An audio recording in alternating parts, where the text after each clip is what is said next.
Good day to you. Today we are testing out the WINGDA LiFePO4 100 amp hour battery. Been pretty excited about this, just got it in the mail. This is not a sponsored review, I paid for it with my own money. We've hooked it up here to this charge controller. This is a 30 amp charge controller.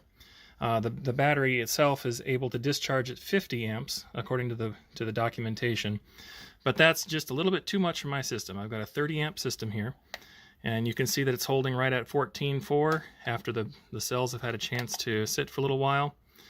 The cut-in voltage is 11.5, and the cut-off voltage that I'm going to stop this at is 11 volts.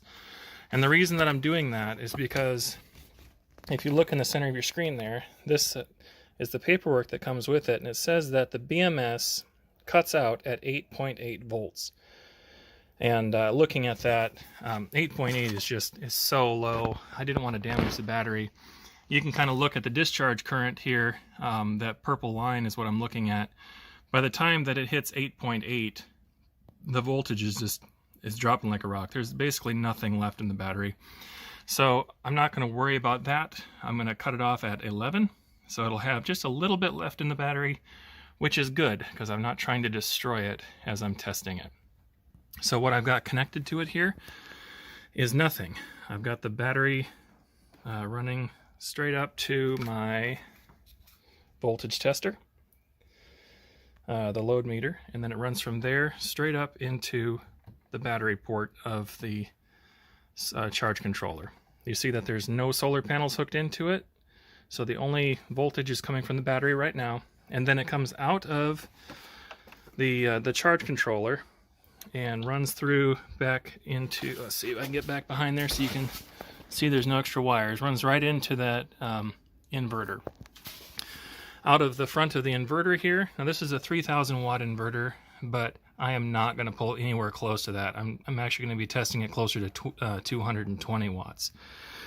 You see I got two plug-ins in the front here, and that goes down to two little fans. Well, they're not little, but two fans. That's all I'm going to use.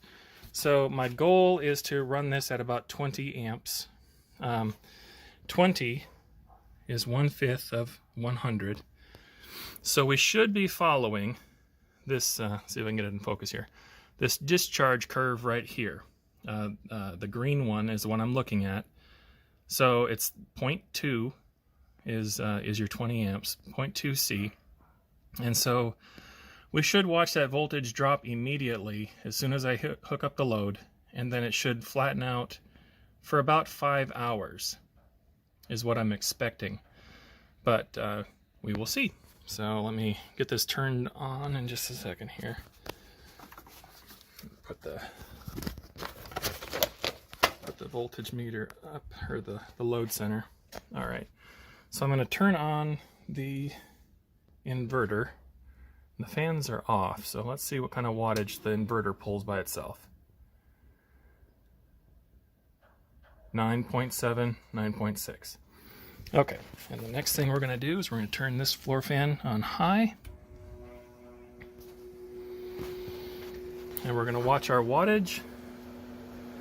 What I'm looking for here is 220 watts. And the reason I'm looking for 220, so at the end I want it to be 11 volts. And 11 times 20 amps is 220 watts. And you can see that our battery is the 1280 watt hours, so you divide that out, it actually is a little bit more than 5 hours. But it looks like we're not quite there. We're at 162 watts, pulling 11 amps. So let's turn on this other fan. I'm going to put it on low. Looking for that 220. Getting close. We'll go up to medium.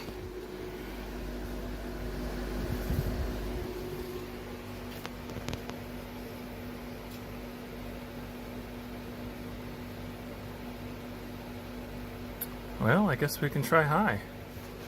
I was expecting it to pull more wattage. There we go. I'm seeing some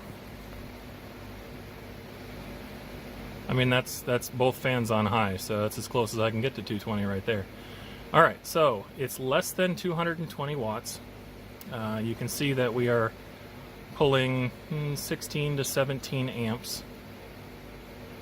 So we're less than that 0.2 that we're looking at. The voltage is dropped. You see that it's at 12.8, but it is under load, so we're going to give it some grace there. All right, so we're expecting this to be a 5-hour test, and I guess we'll see. Okay, here we are at 1 hour, and you can see that our charge controller, the solar charge controller, is still showing that 12.3. That's the same as when I first started it. And we're still running at that 200 watts. You see that 222 watts peak is the highest we've gone. We've got 9 amp hours that we've pulled so far. I'm going to go ahead and shut everything off just because I want to see when it's not under load what our voltage bounces back up to. So I'm just going to shut off the inverter. And notice there's a discrepancy between these two, but I'm going to trust the load center here. So it's still showing at 13.15 and rising. So that's right where it should be. This thing is working like a champ. So I'm going to turn this stuff back on. I'm going to shut off the fans, and then turn everything back on here.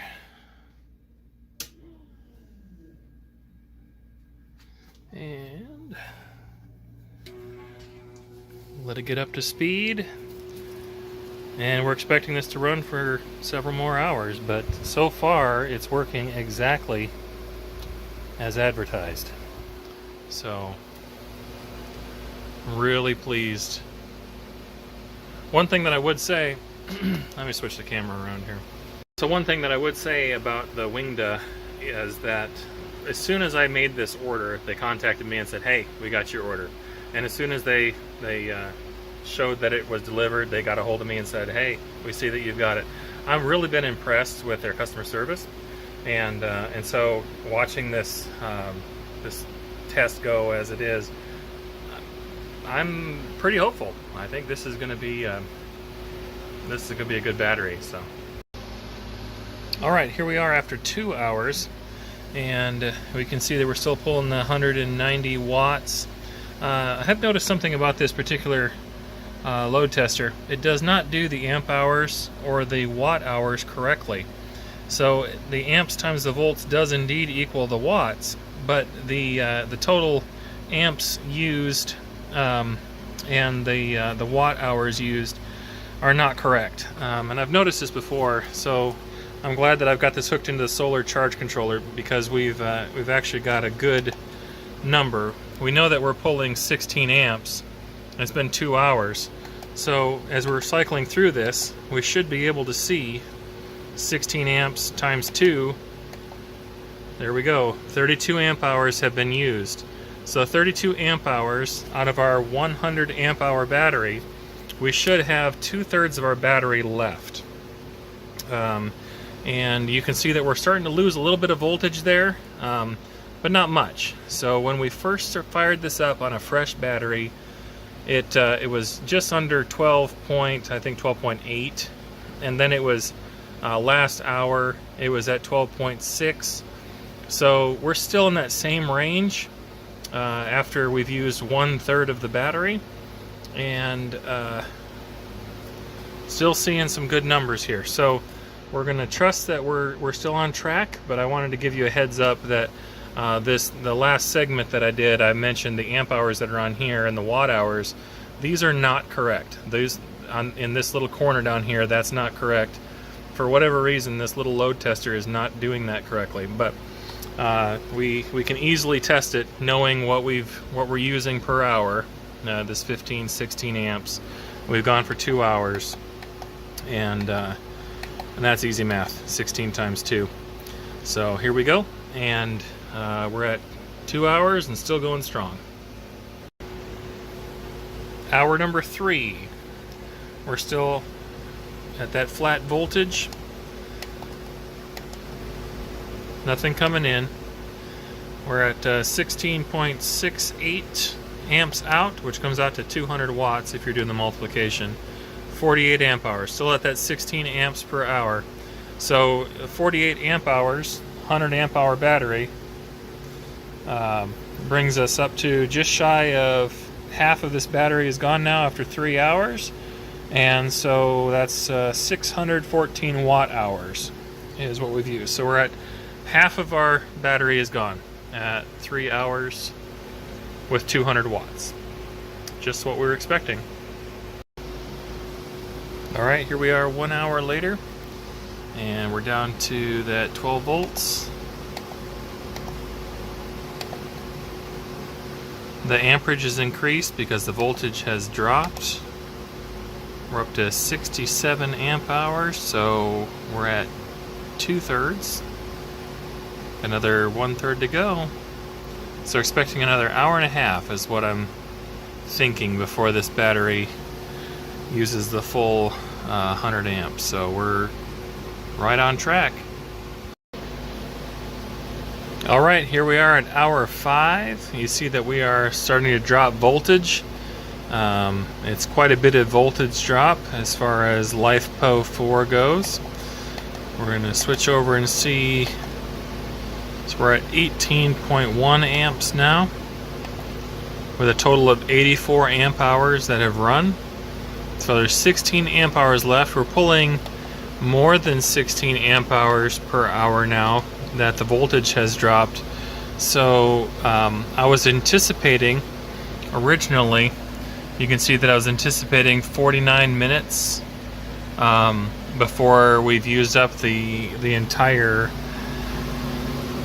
1280 watt hours. And so right now we are right at that range where we're at 11.8. And let's see here. So we're in this dropping down, and now is when the voltage drops significantly over a short period of time. So right now it's behaving exactly as a 100 amp hour battery should behave, and we should be watching that. Okay, we're at about 5.5 hours. I just got a low voltage disconnect a second ago. Everything shut off. The inverter shut off, the fan shut off, and then as soon as the battery shut off, of course it balanced out a little bit and the voltage kicked up. So it was actually at 10.9 just a second ago, and then it was up to 11.2.